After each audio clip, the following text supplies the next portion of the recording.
where you're at right now as far as the offense and what you've accomplished so far?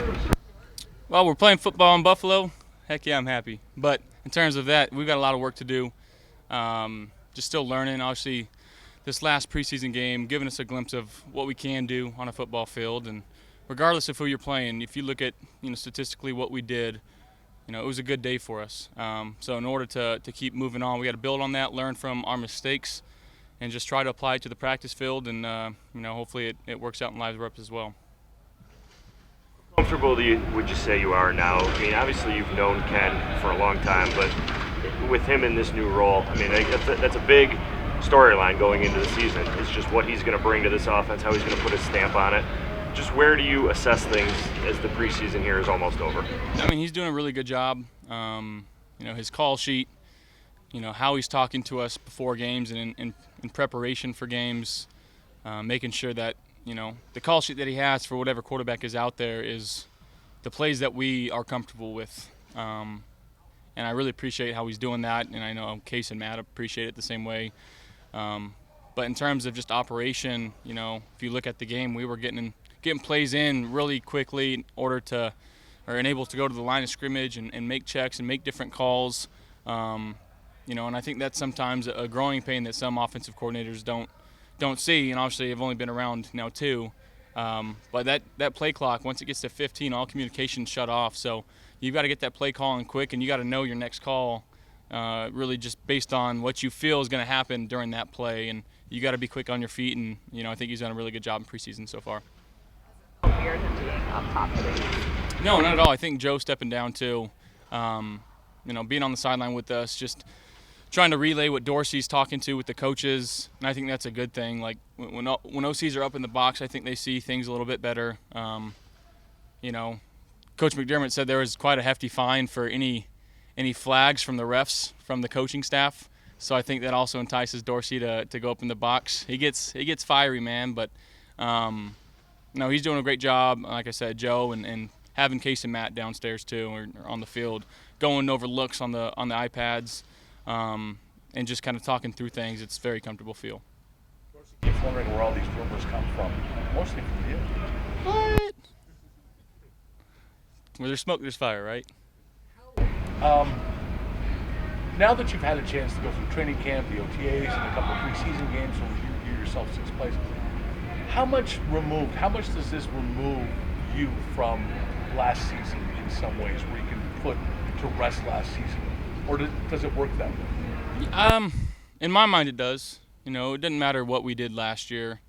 Nothing carries over. Every team that we play, at the start of the season is 0-0, and everybody's got the same hopes of winning the Super Bowl. So, it's just our job, again, to come out here, be the best versions of ourselves, practice hard, try to get better, and then go 1-0 each week. That's our mindset, is take it week by week. And obviously we know who we've got opening night, Thursday night in LA against the Super Bowl champs. So, we know our backs are against the wall in that aspect, and we just got to put our best foot forward. Have you taken a peek at the Rams, you and Ken, and maybe the offense as a whole?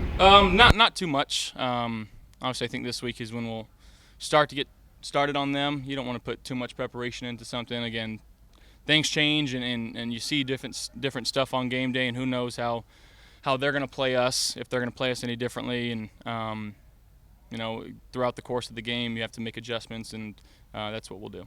What are you seeing from Quintin Morris, who is a guy that most of us really didn't know existed too much, but he's getting a start last week with Dawson not there. Just what have you seen from him?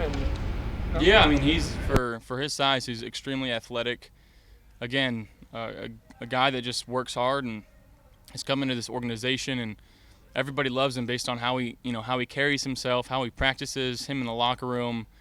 He's just a vibrant guy to be around. And when you do that, and then you continue to make plays in practice and in the game, typically good things happen. So, he's fighting really hard right now. He's, like I said, he busts his tail 24/7 in practice. So happy to see him getting some of these reps and making some plays for us, and to see what he can do for us. Tight ends. Tommy Sweeney seems like he's had a strong camp. He's always seemed to be a favorite in the locker room. What have you seen from him, obviously, as he's come back and tried to put the myocarditis and the lost season behind him?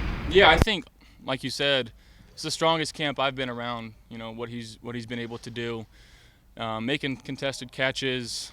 Obviously, Tommy, he's one of the smartest guys in the room. He knows the playbook inside and out.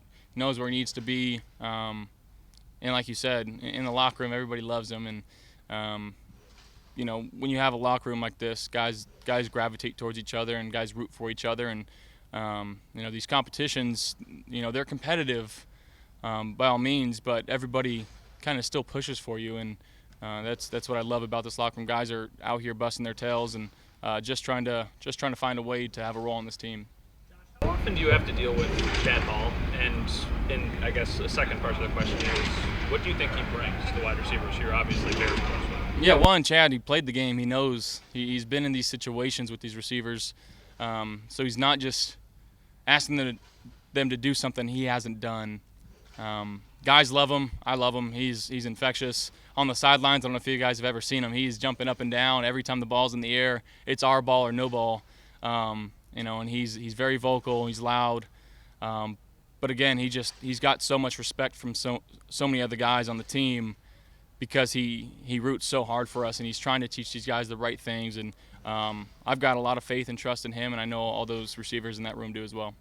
You address the expectations for this team amongst your teammates, if you have at all, because they're out there, they're lofty, you know, the Super Bowl favorite, preseason Super Bowl favorite, all that stuff. Is that a conversation that you have with any of your teammates? And if it is, what do you tell them? You know, at the end of the day, we know what we want to accomplish, and it's no secret. I think there's 31 other teams that, you know, say they want to win the Super Bowl, and if they don't say it, they're lying, you know. That's our goal. You know, everything that we do is towards that goal, and, you know, Coach McDermott preaches playoff caliber, and in order to win the Super Bowl, you got to make the playoffs. So everything that we do inside and outside of the building should be focused towards that goal of making the playoffs and giving ourselves a chance to win the Super Bowl. Earlier that you feel like the page has officially been turned to this season from what happened last year. Along with that, then, does that alleviate any concerns about a quote-unquote hangover from the way that last season ended? Or is that not anything that you're worried about, that dragging into this year? No, definitely not. Guys are hungry. You know, we know the taste that was left with us, and, you know, we want to get rid of that. But again, we're 0-0. Start week 1 against the Rams, who, again, they won the Super Bowl last year. So going into a hostile environment and, again, just trying to put our best foot forward. How often do you ever sit and watch Matt kind of uncork some bombs and punts out there? Yeah, it's pretty fun. You know, his nickname in college, I think everybody knows what it is. I saw something on Twitter, though, you know, try to keep him off the field, and he'll be the hold god. Not the punt god, the hold god. So I saw that on Twitter. I thought that was pretty funny. Don't tell him I said that. But no, he's, again, what he did in college and what he's going to do for us this year, and we saw what he could do in the preseason game, and I'm happy for him. He's a great guy to be around. Guys love him, and you know, he'll be able to do some good things for this team. Football further than he can punt. No, I think he's got me beat. He's got a strong leg now. A lot of punters that receive that type of attention just normally. So just how does he handle that around you guys? Pretty well.